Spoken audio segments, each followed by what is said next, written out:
لبيك اللهم لبيك لبيك لا شريك لك لبيك إن الحمد والنعمة لك والملك لا شريك لك لبيك اللهم لبيك.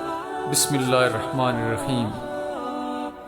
محترم حجاج کرام، تربیتی پریزنٹیشنز کے اس حصے میں آپ کو دوران حج خیال رکھنے کی اہم باتیں بتائی جائیں گی. سب سے پہلے آپ کو اہم شرعی اور متفرق امور کے بارے میں بتایا جائے گا. سب سے پہلے نمازی کے آگے سے گزرنا. خواتین و حضرات، مسجد میں نمازی کے سامنے سے گزرنا نہایت ہی ناپسندیدہ اور حرام عمل ہے. بڑی مساجد میں سجدہ کی جگہ دیکھتے ہوئے جہاں تک نمازی کی نظر پڑے وہاں سے نہیں گزرنا چاہیے. عموماً یہ حد 3 صفوں تک خیال کی جاتی ہے. سخت بھیڑ کی حالت میں بھی نمازی کے سجدہ کی جگہ سے تو بالکل نہ گزرا جائے. صفوں کا اتصال. ایام حج سے چند دن قبل مسجد الحرام میں لاکھوں نمازی موجود ہوتے ہیں اور نماز کی صفیں قرب و جوار کی سڑکوں تک دور دور تک چلی جاتی ہیں. لیکن جب رش کم ہو جائے تو صفیں مسجد الحرام کے بیرونی صحن تک آ جاتی ہیں. اس صورت میں مسجد سے دور سڑکوں پر جائے نماز بچھا کر نماز پڑھنا درست عمل نہیں. حرم کی نماز. باجماعت نماز کے وقت آپ کئی حجاج کو مطاف میں صفوں کے درمیان چکر لگاتے دیکھیں گے جو دراصل نماز کے لیے خالی جگہ کی تلاش میں ہوتے ہیں. اس الجھن سے بچنے کے لیے طواف کے اوقات کا انتخاب اس طرح کریں کہ نماز با جماعت آپ آرام سے ادا کر سکیں. مطاف میں رکن یمانی سے لے کر رکن حجر اسود اور مقام ابراہیم کے علاقے تک زیادہ بھیڑ ہوتی ہے اور وہاں جماعت کے اوقات میں نماز کے لیے جگہ ملنا بہت مشکل ہوتا ہے. لیکن اس وقت حتیم سے لے کر رکن یمانی کا علاقہ کچھ خالی ہوتا ہے اور وہاں نماز کے لیے عموماً جگہ آرام سے مل جاتی ہے. نیز جب آپ گروپ کی شکل میں حرم جائیں تو پورے گروپ کو کسی ایک مقام پر نماز پڑھنے کے لیے جگہ کا ملنا مشکل ہوتا ہے. ہاں البتہ 2 سے 3 افراد کے لیے قریب جگہ میسر ہو جاتی ہے.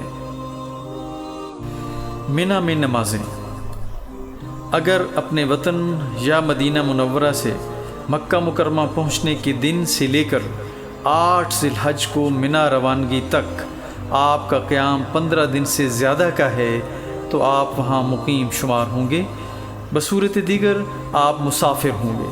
جو شخص مکہ مکرمہ میں مقیم ہے وہ مینا میں بھی مقیم ہوگا اور جو مکہ مکرمہ میں مسافر ہے وہ مینا اور عرفات میں بھی مسافر ہوگا. نتیجتاً اگر آپ مسافر ہیں تو آپ مینا میں قصر نمازیں پڑھیں گے اور اگر آپ مقیم ہیں تو پوری نمازیں پڑھیں گے. یاد رکھیے، قصر یا پوری نمازیں پڑھنا نہ تو حج کے اراکین میں سے ہے اور نہ ہی واجبات سے. جس طرح بھی نماز پڑھنے سے آپ کو قلبی اطمینان حاصل ہوتا ہے اس طرح نماز ادا کیجیے اور بحث و مباحثہ میں الجھنے سے گریز کریں. یاد رکھیں، حج کے دوران ہمیں لڑائی جھگڑے سے گریز کرنا ہے کیونکہ اس کے بارے میں اللہ تبارک و تعالیٰ کا واضح حکم قرآن مجید میں موجود ہے. مزدلفہ میں نمازیں.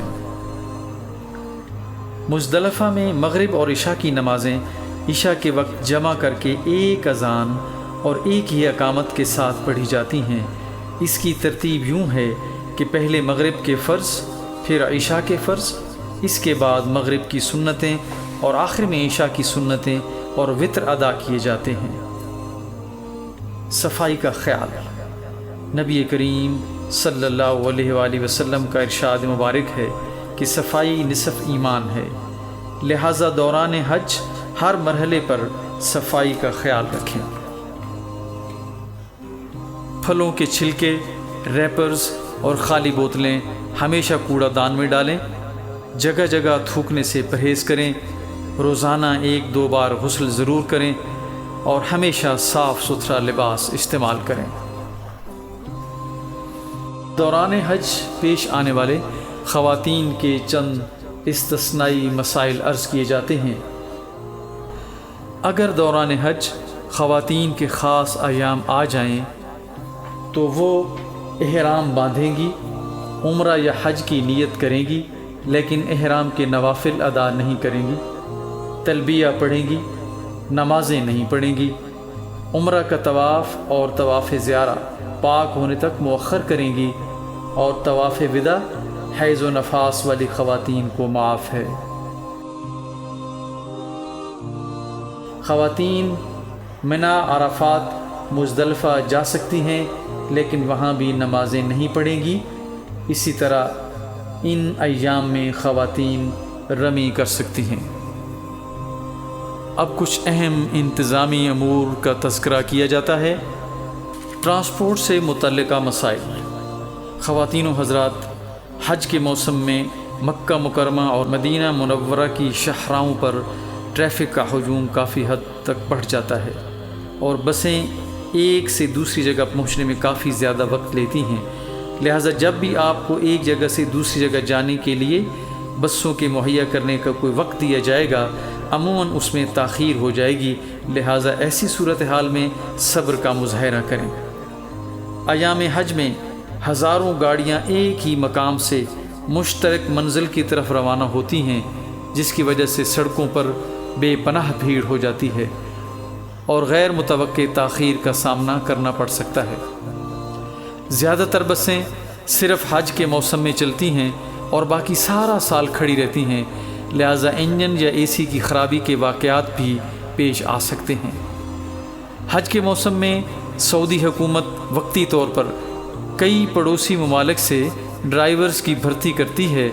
ان ڈرائیورز کا تعلق مصر، شام اور دوسرے افریقی ممالک سے ہوتا ہے، اور عام طور پر یہ مکہ مکرمہ کی سڑکوں سے ناواقف ہوتے ہیں، لہٰذا منزل پر تاخیر سے پہنچتے ہیں۔ مکہ مکرمہ سے مدینہ منورہ اور واپسی پر ہر بس کے مسافروں کی لسٹ ہوٹل کے استقبالیہ میں آویزاں کر دی جاتی ہے۔ حجاج کرام کو چاہیے کہ دیے گئے وقت پر اپنی بس میں سوار ہو جائیں۔ اگرچہ مختلف مراحل پر سفر کرنے کے لیے بسیں دیے گئے وقت پر نہیں پہنچ پاتی، لیکن حجاج کرام کو وقت کی پابندی کا مظاہرہ کرنا چاہیے، بصورت دیگر مشکلات کا سامنا کرنا پڑ سکتا ہے۔ مدینہ منورہ سے مکہ مکرمہ کے سفر کے دوران بسیں راستے میں ایک سٹاپ کرتی ہیں، اور وہاں ایک ہی وقت میں کئی ایک جیسی بسیں کھڑی ہوتی ہیں، لہٰذا بس سے اترنے سے پہلے اپنی بس کا نمبر، رنگ اور کمپنی وغیرہ اچھی طرح ذہن نشین کر لیں، ورنہ نماز اور کھانے کے وقفے کے بعد بس میں سوار ہونے کے لیے اپنی بس کو ڈھونڈنے میں مشکل پیش آ سکتی ہے۔ چیک پوائنٹس پر تاخیر۔ سعودی حکومت نے ویزا کی فراہمی سے لے کر حج کی تکمیل تک کے تمام معاملات کمپیوٹرائزڈ کر دیے ہیں، اور نہ صرف سعودی عرب میں داخلے کے وقت بلکہ مکہ مکرمہ اور مدینہ منورہ کے سفر کے دوران مختلف مقامات پر چیک پوسٹیں بنائی گئی ہیں، جہاں حجاج سے متعلق ضروری انفارمیشن کا اندراج اور تصدیق کی جاتی ہے۔ اس ساری کارروائی میں بعض اوقات چیک پوائنٹس پر تاخیر کا سامنا کرنا پڑ سکتا ہے۔ واپسی پر زیادہ سامان کے مسائل۔ وطن واپسی کے وقت اگر خریداری ضرورت سے زیادہ کر لی جائے تو سامان کا وزن ایئر لائن کی مقرر کردہ حد سے بڑھ جاتا ہے، اور اس کی بکنگ کے وقت اضافی رقم ادا کرنا پڑ سکتی ہے۔ ہوٹل کے کمرے خالی ہونے میں تاخیر۔ عموماً ایک ہی دن مدینہ منورہ میں ایک گروپ ہوٹل خالی کرتا ہے اور دوسرا گروپ ان کمروں میں داخل ہو رہا ہوتا ہے۔ ہوٹل انتظامیہ کی کوشش ہوتی ہے کہ کسی گروپ کے داخلے سے پہلے ہوٹل کے کمرے خالی کروا دیے جائیں، لیکن بعض اوقات مختلف وجوہات کی بنا پر اس میں تاخیر واقع ہو سکتی ہے۔ حجاج کرام کو چاہیے کہ اس صورتحال میں انتظامیہ سے تعاون کریں۔ نقدی اور قیمتی اشیاء کی حفاظت۔ نقدی اور قیمتی اشیاء کی حفاظت حجاج کرام کی اپنی ذمہ داری ہوتی ہے۔ نقدی اور قیمتی اشیاء کے گم ہونے اور جیب کٹنے کے واقعات ہوتے رہتے ہیں، لہذا اپنے پاس موجودہ پوری کی پوری رقم ہر وقت جیب یا بیلٹ میں نہ اٹھائے رکھیں، بلکہ صرف ضرورت کی رقم اپنے پاس رکھیں اور فالتو رقم کسی محفوظ جگہ پر کمرے میں رکھیں۔ اپنے سوٹ کیس کے تالوں کی چابیوں کے 2 سیٹ مختلف مقامات پر محفوظ رکھیں تاکہ ایک سیٹ گم ہو جانے کی صورت میں دوسرا چابیوں کا سیٹ کام آ سکے۔ کھانے پینے سے متعلق مسائل۔ زیادہ ٹھنڈے مشروبات پینے سے گریز کریں، حتیٰ کہ زمزم بھی حرم میں رکھے گئے ایسے کولر سے استعمال کریں جن پر غیر مبرد لکھا ہوتا ہے۔ زیادہ تر پھل، دہی اور سبزیوں کا استعمال کریں۔ پینے کے لیے ہوٹل کے استقبالیے میں زمزم موجود ہوتا ہے۔ اگر زمزم نہ مل سکے تو کچن یا واش روم سے نلکے والا پانی پینے کے لیے ہرگز استعمال نہ کریں، بلکہ پانی کی بوتلیں خرید کر استعمال کریں۔ اگر آپ پانی گرم کرنے کے لیے کیتلی اور ٹی بیگ اپنے ساتھ رکھیں تو ہوٹل کی نسبت سستی چائے اپنے کمرے میں ہی بنا سکیں گے۔ عموماً 2 آدمیوں کا کھانا 3 افراد کے لیے کافی ہوتا ہے، اور بچے ہوئے کھانے کو بے ادبی سے بچائیں۔ اب اہم انتظامی امور میں خریداری کا ذکر کرتے ہیں۔ زیادہ خریداری نہ صرف مہنگی بلکہ وقت اور ذہنی سکون کا ضیاع بھی ہوتی ہے، لہذا بازاروں میں کم سے کم جائیں اور زیادہ وقت عبادات اور اپنے رب سے مضبوط تعلق جوڑنے میں صرف کریں۔ اگر خریداری زیادہ کر لی تو واپسی پر سامان زیادہ ہونے کی صورت میں ایئر لائن کی دی گئی وزن کی حد سے تجاوز ہونے کا اندیشہ ہو سکتا ہے اور مشکلات کا سبب بن سکتا ہے۔ کھجور مدینہ منورہ کی کھجور منڈی سے نسبتاً سستی مل جاتی ہے۔ قربانی کے انتظامات۔ حکومت پاکستان سرکاری اسکیم کے تحت حج پر جانے والے افراد کے لیے عموماً سعودی بینک کے ذریعے قربانی کا بندوبست کرتی ہے، جو ایک اچھا انتظام ہے، جس میں قربانی کی گارنٹی بھی ہوتی ہے اور گوشت بھی ضرورت مندوں تک پہنچا دیا جاتا ہے۔ اگر قربانی سرکاری اخراجات میں شامل نہ ہو تو پرائیویٹ افراد یا ٹھیکیداروں کے ذریعے قربانی کرنے سے اجتناب کریں۔ بدقسمتی سے اس سلسلے میں کئی لوگ دھوکہ دہی کا ارتکاب کرتے ہیں۔ منا اور عرفات کے نقشہ جات۔ حکومت پاکستان حجاج کرام کی رہنمائی کے لیے ہر سال منا اور عرفات کے نقشے چھاپنے کا اہتمام کرتی ہے۔ یہ نقشے انتظامی وجوہات کے باعث ایام حج سے صرف چند ہی دن پہلے حجاج کرام کی بلڈنگز میں مہیا کیے جاتے ہیں۔ اس کے علاوہ یہ نقشے منا میں قائم شدہ پاکستان حج مشن کے دفتر میں بھی دستیاب ہوتے ہیں۔ منا کے نقشے پاکستانی مکاتب کے باہر بھی آویزاں کیے جاتے ہیں اور ان سے اپنے مکتب کی جگہ معلوم کرنے کے لیے بآسانی رہنمائی حاصل کی جا سکتی ہے۔ ذاتی اخراجات کا بجٹ۔ ہر فرد کا ذاتی اخراجات کا بجٹ مختلف ہوتا ہے، لیکن ایک اندازے کے مطابق 2000 سے 2500 ریال ایک فرد کے لیے اور 2500 سے 3000 ریال 2 افراد کے لیے کافی ہوتے ہیں۔ حج ٹرین۔ گزشتہ چند سالوں سے منا، مزدلفہ اور عرفات کے درمیان حجاج کرام کے سفر کو آسان بنانے کے لیے ٹرین کا استعمال کیا جاتا ہے۔ اس مقصد کے لیے ان مقامات کے درمیان ایک پل پر دوہری پٹڑی بچھائی گئی ہے۔ حج ٹرین کی وجہ سے مقامات مقدسہ میں تقریباً 4000 بسوں کی کمی واقع ہوئی ہے، جس کی وجہ سے نہ صرف سڑکوں پر ٹریفک میں کمی ہوئی ہے بلکہ ان کے دھوئیں میں کمی کی وجہ سے فضائی آلودگی اور حجاج کرام میں پیدا ہونے والے امراض کو بھی کم کرنے میں مدد ملی ہے۔ منا، مزدلفہ اور عرفات میں 3 ریلوے اسٹیشن بنائے گئے ہیں۔ ان اسٹیشن کو عرفات کے مشرقی کنارے کی طرف سے نمبر الاٹ کیے گئے ہیں۔ ہر اسٹیشن کے دونوں اطراف سے پلیٹ فارم بنائے گئے ہیں۔ مسافروں کی حفاظت کے لیے ہر پلیٹ فارم اور ریل کی پٹڑی کے درمیان شیشے کی آڑ لگائی گئی ہے، جس میں کئی دروازے بنائے گئے ہیں۔ ٹرین جب رکتی ہے تو اس کے دروازے شیشے کی آڑ کے دروازوں کے بالکل سامنے ہوتے ہیں اور مسافروں کو ٹرین میں سوار ہوتے وقت کسی دشواری کا سامنا نہیں کرنا پڑتا۔ ٹرین کی رفتار 80 کلومیٹر فی گھنٹہ ہوتی ہے اور یہ منا سے عرفات کا سفر صرف 13 منٹ جبکہ عرفات سے مزدلفہ کا سفر صرف 7 منٹ میں طے کرتی ہے۔ مشاعر مقدسہ کے درمیان سفر کے دوران ٹرین اگرچہ چند منٹ لیتی ہے لیکن اس پر سوار ہونے کے لیے کافی انتظار کرنا پڑتا ہے۔ ٹرین پر سوار ہونے والے مسافروں کی ان کے مکاتب کے حساب سے گروپ بندی کی جاتی ہے اور ان گروپوں کو مناسب وقفے کے بعد باری باری مکتب سے ریلوے اسٹیشن تک لایا جاتا ہے۔ دروازے کھلنے اور بند ہونے کے نشان۔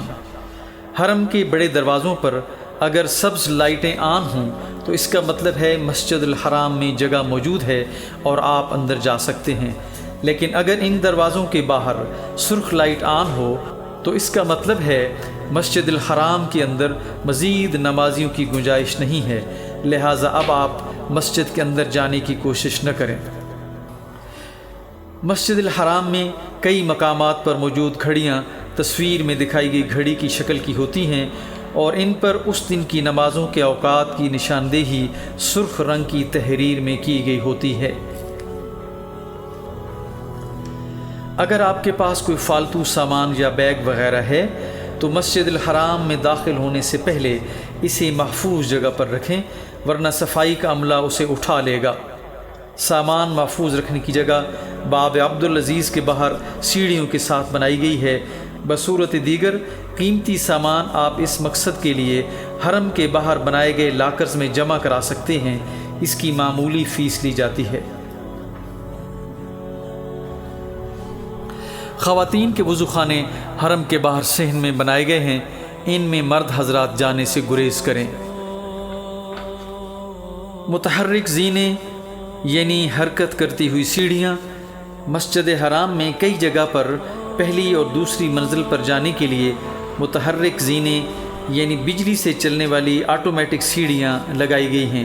اس طرح بعض وضو خانوں میں جانے کے لیے بھی ایسی ہی سیڑھیاں استعمال کی جاتی ہیں۔ بزرگ خواتین و حضرات ان سیڑھیوں کا استعمال کرتے وقت اپنے پاؤں نہایت ہی آرام سے دو سیڑھیوں کی جوڑ والی جگہ کو بچاتے ہوئے رکھیں تاکہ اپنا توازن برقرار رکھ سکیں۔ بالائی منزل پر جانے کے لیے نیچے سے اوپر حرکت کرتی ہوئی سیڑھیوں پر جائیں۔ اگر اس مقصد کے لیے الٹی سمت سے نیچے آنے والی سیڑھیوں پر جانے کی کوشش کریں گے تو حادثے کا سبب بن سکتا ہے۔ متحرک سیڑھیوں پر سوار ہوتے وقت اپنے سے آگے والے حجاج کرام کے ساتھ بالکل مل کر کھڑے نہ ہوں، ورنہ اترتے وقت دھکم پیل کا اندیشہ ہو سکتا ہے۔ کثیر المنزلہ وضو خانے۔ مسجد حرام کے باہر وضو خانے 2 سے 3 منزلہ بنائے جاتے ہیں اور ان کے درمیان متحرک سیڑھیاں ہوتی ہیں۔ عموماً دیکھا گیا ہے کہ حجاج کرام پہلی منزل پر رش قائم کر لیتے ہیں، جبکہ اسی وقت نیچے والی منزل پر کئی وضو خانے خالی پڑے ہوتے ہیں، لہٰذا اگر پہلی منزل پر رش ہو تو آپ نیچے تشریف لے جائیں تاکہ آپ وہاں پہ آرام سے وضو کر سکیں۔ بیت الخلاء میں لگائے گئے مسلم شاور استعمال کرنے کے بعد ان کی مخصوص جگہ پر لٹکائیں اور فرش پر نہ پھینکیں۔ وضو خانوں میں وضو کے لیے بیٹھنے کی جگہ کے اوپر پاؤں نہ رکھیں، بلکہ اس جگہ پر بیٹھ کر سنت طریقے سے وضو کریں۔ مسجد الحرام کے قریب سڑک کے کنارے اور مسجد کے بڑے دروازوں سے داخل ہوتے ہی چپل محفوظ کرنے کے لیے پلاسٹک بیگ سٹینڈ پر موجود ہوتے ہیں۔ اپنی چپل اس پلاسٹک بیگ میں محفوظ کر کے کمر کے پیچھے لٹکائے گئے بیگ میں محفوظ کر لیں۔ اگر جوتیاں اپنے ساتھ نہ اٹھانی ہوں تو اس مقصد کے لیے بنائی گئی مخصوص جگہ پر رکھیں، بصورت دیگر صفائی کا عملہ انہیں ہٹا لے گا اور واپسی پر آپ کو پریشانی کا سامنا کرنا پڑ سکتا ہے۔ چپلوں کے بارے میں ایک ضروری مسئلہ یاد رکھیے کہ مسجد حرام کے باہر لوگ چپل اتار دیتے ہیں، پھر واپسی پر جو بھی چپل دستیاب ہو پہن کر چل پڑتے ہیں۔ شرعی طور پر یہ عمل درست نہیں۔ اس تصویر میں ویل چیئرز پر مسجد الحرام میں جانے کا راستہ دکھایا گیا ہے۔ اگر آپ کے پاس ویل چیئر ہے تو جہاں پر یہ نشان موجود ہو وہاں سے آپ ویل چیئرز پر مسجد کے اندر داخل ہو سکتے ہیں۔ مرد حضرات اس بات کا خاص خیال رکھیں کہ ان کی احرام کی نیچے والی چادر ناف سے ہر وقت اوپر رہے، ورنہ ان کا سطر قائم نہیں رہے گا، جو کہ عبادات کے لیے شرط ہے۔ یاد رہے، ٹرین کے ذریعے رمی جمرات کے لیے آنے والے حضرات جمرات عمارت کی سب سے اوپر والی منزل پر کنکریاں مارتے ہیں اور کنکریاں مارنے کے بعد اوپر والی منزل کے آخر میں بائیں جانب سے ایک پل پر سے گزرتے ہوئے وہ واپس ریلوے اسٹیشن پر جاتے ہیں۔ اگر غلطی سے آپ سیڑھیوں سے ہوتے ہوئے اوپر والی منزل سے نیچے اتر جائیں تو واپس ریلوے اسٹیشن پر جانے کے لیے جمرات عمارت کے قریب پہاڑی کے دامن میں موجود باربر کی دکان کے قریب سے اوپر جانے والی سیڑھیاں استعمال کرتے ہوئے آپ دوبارہ ریلوے اسٹیشن پر جا سکتے ہیں۔ تصویر میں ان سیڑھیوں کو دکھایا گیا ہے۔ منا میں موبائل کارڈ کی سہولت۔ تقریباً تمام ہی سعودی موبائل کمپنیاں منا میں اپنے دفاتر قائم کرتی ہیں، جہاں سے آپ کارڈ وغیرہ لے سکتے ہیں۔ خواتین و حضرات، منا میں یکساں خیموں اور یکساں لباس کی وجہ سے حجاج کرام کو اپنے ٹھکانے کی شناخت سخت مشکل ہوتی ہے اور بالعموم لوگ گم جاتے ہیں، لہٰذا مکاتب کے محل وقوع کو اچھی طرح سمجھ لینا نہایت ضروری ہوتا ہے۔ یہاں ان اوقات اور مقامات کا خلاصہ بیان کیا جاتا ہے جہاں راستہ کھو جانے کا اندیشہ ہوتا ہے، تاکہ اللہ تبارک و تعالیٰ کے معزز مہمان ان مقامات پر زیادہ احتیاط برتیں اور اپنی منزل مقصود پر جانے والے راستوں کا صحیح انتخاب کر سکیں۔ سب سے پہلی وجہ بلڈنگ کے محل وقوع سے ناواقفیت۔ جس بلڈنگ میں آپ کو ٹھہرایا گیا ہے اس کا محل وقوع اچھی طرح ذہن نشین کر لیں، یعنی یہ بلڈنگ کون سی سڑک اور کون سے محلے میں واقع ہے۔ بلڈنگ کے استقبالیہ سے اس کے پتے اور فون والا کارڈ ضرور لے کے اپنے پاس محفوظ کر لیں۔ بوقت ضرورت آپ کسی بھی معاون رضاکار یا ٹیکسی ڈرائیور وغیرہ کو یہ کارڈ دکھا کر اپنی بلڈنگ میں آسانی سے پہنچ سکتے ہیں۔ مسجد حرام کے داخلی اور خارجی دروازوں کی لاعلمی۔ ایام حج سے پہلے جب حجاج کرام حرم شریف نمازوں کی ادائیگی کے لیے جاتے ہیں تو کچھ حضرات واپسی پر کسی غلط سڑک کی طرف نکل جاتے ہیں، لہٰذا جب بھی حرم جائیں تو داخل ہونے سے پہلے اچھی طرح ذہن نشین کر لیں آپ کس دروازے سے مسجد حرام میں داخل ہوئے ہیں اور اس دروازے کے باہر اہم نشانات اور عمارتیں کون سی ہیں۔ جب بھی حرم سے باہر نکلنا ہو تو اسی دروازے سے باہر نکلیں جہاں سے آپ اندر تشریف لے گئے تھے۔ طواف زیارہ سے واپسی پر منا جاتے ہوئے غلط سڑک کا انتخاب۔ 10 سے 12 ذی الحجہ کے درمیان جب حجاج کرام طواف زیارہ سے منا واپس آتے ہیں تو اپنے خیمے اور مکتب کا راستہ تلاش کرنے میں دشواری محسوس کرتے ہیں، اس لیے ضروری ہے کہ اپنے مکتب کا محل وقوع، نزدیکی بڑی سڑک اور نزدیکی کبری وغیرہ بھی طواف زیارہ کے لیے جانے سے پہلے اچھی طرح ذہن نشین کر لیں تاکہ واپسی پر کسی دشواری کا سامنا نہ ہو۔ یاد رہے، عربی زبان میں پل کو کبری کہا جاتا ہے۔ ایک بات یاد رکھیے، راستہ کھو جانے کی صورت میں پرسکون رہیں، پریشان نہ ہوں اور یقین رکھیں کہ جس رب کریم نے ہزاروں سال پہلے اس غیر آباد وادی میں اپنی بندی حضرت ہاجرہ اور ان کے ننھے فرزند حضرت اسماعیل کو ضائع نہیں فرمایا تھا تو آپ کی بھی وہی ہستی حفاظت فرمائے گی اور آپ کو جلد منزل مقصود تک پہنچا دے گی۔ رمی جمرات کے بعد غلط سڑک کا انتخاب۔ 10 ذی الحجہ سے 12 یا 13 ذی الحجہ تک منا میں قیام کے دوران جب حجاج کرام کنکریاں مارنے جمرات پر جاتے ہیں، ان کے واپسی پر اپنے مکتب کا راستہ کھو جانے کا بہت زیادہ امکان ہوتا ہے، کیونکہ رمی کو جانے اور آنے والے راستے مختلف ہوتے ہیں۔ اس سلسلے میں اپنے مکتب کی سڑک اور پول نمبر کو اچھی طرح ذہن نشین رکھیے اور اپنے پاس محفوظ رکھیے۔ 8 ذی الحجہ کو اکیلے مکہ مکرمہ سے منا کا سفر کرنا۔ 8 ذی الحجہ کو منا جاتے وقت اگر آپ کو اپنے مکتب یا خیمے کی جگہ معلوم نہیں اور آپ اکیلے منا جانے کی کوشش کریں گے تو دشواری کا سامنا ہو سکتا ہے، لہٰذا اگر ممکن ہو تو اپنے گروپ کے تجربہ کار افراد کے ساتھ حج سے 1-2 دن پہلے اپنے مکتب کی جگہ دیکھ لیں۔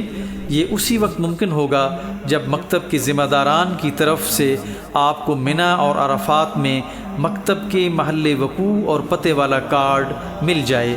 بصورت دیگر کسی الجھن سے بچنے کے لیے 8 ذی الحجہ کو منا کا سفر مکتب کے زیر انتظام جانے والی بسوں سے ہی کریں۔ 9 ذی الحجہ کو جب آپ منا سے عرفات کا سفر کریں تو عرفات کے میدان میں پہنچنے کے بعد اپنے مکتب کے ذمہ داران کی زیر نگرانی اپنے خیمے میں جائیں، اور اگر خدا نخواستہ اپنے قافلے سے بچھڑ جائیں تو مکتب کے پتے والا کارڈ یا بینڈ متعلقہ افراد کو دکھا کر اپنے خیمے میں جانے کے لیے رہنمائی حاصل کریں۔ مزدلفہ سے منا جاتے وقت غلط سڑک کا انتخاب۔ 10 ذوالحجہ کو فجر کی نماز کے بعد تقریباً تمام تر حجاج مزدلفہ سے منا کا سفر پیدل طے کرتے ہیں، اور جب وہ فیصل کبری جو اس راستے میں آنے والا پہلا پل ہے اس کے نیچے سے گزرتے ہیں تو مزدلفہ کے میدان سے منا کی وادی میں داخل ہوتے ہوئے انجانے میں غلط سڑک کا انتخاب کر بیٹھتے ہیں اور اپنے مکتب کا راستہ کھو دیتے ہیں۔ لہٰذا مزدلفہ سے منا میں داخل ہوتے وقت فیصل کبری سے گزرنے کے فوراً بعد سڑک پر لگے ہوئے بورڈوں اور نقشوں کی مدد سے یقین کر لیں کہ آپ اپنی مطلوبہ سڑک پر جا رہے ہیں۔ مشکل درپیش ہو تو وہاں موجود معاونین اور رضاکاروں سے رہنمائی حاصل کر لیں۔ خواتین و حضرات، حج سے واپسی کا سفر شروع کرتے ہی ذرا اپنا دل ٹٹول کر دیکھیے اور پھر بار بار اسے دیکھتے رہیے کہ اب وہ کس حالت میں ہے۔ کیا آپ کے دل میں اس بات کا احساس پیدا ہو گیا ہے کہ خدا نے آپ کو ایک نئی اور گناہوں سے پاک زندگی عطا کی ہے، یا کہ آپ پرانی اور نئی دونوں زندگیوں کے بارے میں بے حس ہیں؟ کیا آپ کے دل میں یہ تڑپ موجود ہے کہ اب جو گناہوں سے پاک زندگی ملی ہے اسے گناہوں سے بچا کے رکھوں گا؟ یا جن دنیاوی دھندوں کی طرف آپ واپس لوٹ رہے ہیں انہوں نے ابھی سے آپ کے ذہن کو اپنے آپ میں مصروف کر لیا ہے؟ کیا آپ کا دل مسرور اور شکر گزار ہے کہ زندگی کا ایک بہت بڑا فرض ادا ہو گیا؟ یا کہ اس سفر کے دوران آپ کے خیال کے مطابق جن لوگوں نے آپ سے بے مروتی برتی تھی ان کے خلاف دل شکووں اور شکایتوں سے بھرا ہوا ہے؟ کیا آپ کے دل میں وہ نرمی موجود ہے جو حج کے دوران پیدا ہوئی تھی، یا کہ اب اس نے سختی سے بدلنا شروع کر دیا ہے؟ لہٰذا حج کے بعد اپنی روزمرہ کی زندگی میں وقتاً فوقتاً اپنا محاسبہ کرتے رہنا نہایت ضروری ہے۔ ذرا غور تو کریں کہ حج نے ہماری زندگی میں کہاں تک تبدیلی پیدا کی ہے۔ کیا اب ہم شرائط نماز کو ملحوظ رکھتے ہوئے نماز پنجگانہ کے پابند ہیں؟ کیا اب ہم رمضان کے روزے پابندی سے رکھتے ہیں؟ کیا اب ہم اپنے مالوں کی زکوٰۃ کے بارے میں وہمی ہونے تک فکر مند رہتے ہیں؟ کیا اب ہمارے دل کو جو خانہ ویراں ہوا کرتا تھا خدا اور اس کے رسول صلی اللہ علیہ وسلم کی محبت نے آباد کر رکھا ہے؟ کیا اب ہمیں اس دنیاوی زندگی کی اہمیت اور اس کا اختصار دونوں کا اتنا پتہ چل گیا ہے کہ ہم نے لا یعنی کام اور لا یعنی کلام چھوڑ دیے ہیں؟ ہم نے ذاتی برادریوں، قبیلوں، علاقوں اور زبانوں کے تعصبات سے آزاد ہو کر خالص اسلام کی بنیاد پر لوگوں سے محبت کرنا شروع کر دی ہے؟ کیا ہم میں اتنا حوصلہ، اتنا حلم، اتنا معاف کرنے کا جذبہ پیدا ہو گیا ہے کہ انسانوں کی زیادتیوں کو نظر انداز کر کے ان سے تعلقات قائم رکھنے کو ہی اپنی کامیابی سمجھیں؟ کیا ہم نے حقوق چلاتے رہنے کی بجائے فرائض ادا کرنے کی طرف توجہ دینا شروع کر دی ہے؟ کیا ہمیں یہ فکر رہتی ہے کہ جو آمدنی گھر میں آ رہی ہے وہ پوری حلال روزی ہے؟ کیا یہ کترنی کی طرح چلتی رہنے والی زبان جو ہر وقت کچھ نہ کچھ کترتی ہی رہا کرتی تھی کچھ قابو میں آ گئی ہے؟ کیا ہماری سمجھ میں یہ بات آ گئی ہے کہ خود پسندی کے معاملے میں انسان دوستی بہت اعلیٰ چیز ہے اور جھگڑے مٹانے کے لیے جھک جانا شکست کھانا نہیں بلکہ فتح حاصل کرنا ہے؟ کیا ہماری میں کوئی کمزوری واقع ہوئی ہے؟ کیا ہم اس پست سطح سے کچھ اوپر اٹھے ہیں جہاں اپنی جھوٹی آن کا احساس ہمیں ذرا سی بات پر مشتعل کر دیا کرتا تھا اور لوگوں سے اپنی بڑائی منوانے کی خاطر ہم بڑی ہی چھوٹی حرکات کرنے پر تلے رہتے ہیں؟ ہمیں پتہ چلا ہے کہ چھوٹا اور گمنام بن کر رہنے میں عافیت بھی ہے اور آخرت کی نجات بھی۔ کیا ہمارے فخر و غرور میں کوئی کمی آئی ہے؟ ہم نے اپنی اصلیت پہچانی ہے؟ ہم میں وہ انکساری اور عاجزی پیدا ہوئی ہے جو خدا اور اس کے رسول صلی اللہ علیہ وسلم کو پسند ہے؟ کیا ہمارے دلوں میں اپنے متعلقین کی زیادتیوں کے شکوے کم ہوئے ہیں؟ کیا ہمیں ان کی زیادتیوں کے ساتھ اپنی زیادتیاں بھی نظر آنا شروع ہوئی ہیں؟ کیا ہمارے دل سے عہدہ اور عزت و شہرت اور دولت کی لالچ کم ہوئی ہے؟ خواتین و حضرات، اگر یہ سب کچھ ہو گیا ہے تو آپ نہایت ہی خوش قسمت ہیں۔ اللہ تعالیٰ کا شکر ادا کیجئے اور اس زندگی پر اس سے استقامت مانگیے۔ لیکن خدا نہ خواستہ اگر یہ باتیں اپنی شخصیت میں نظر نہیں آ رہی تو فوراً رب سے استغفار کیجئے کہ اس رب کریم نے آپ کو اپنے گناہوں کی معافی کا اتنا بڑا موقع بخشا، لیکن خدا نہ خواستہ کہیں ہم اسے ضائع تو نہیں کر بیٹھے۔ اللہ تعالیٰ آپ کا حج قبول فرمائے اور آپ کو اس کی بہترین شخصیت بننے میں معاون اور مددگار بنائے، آمین۔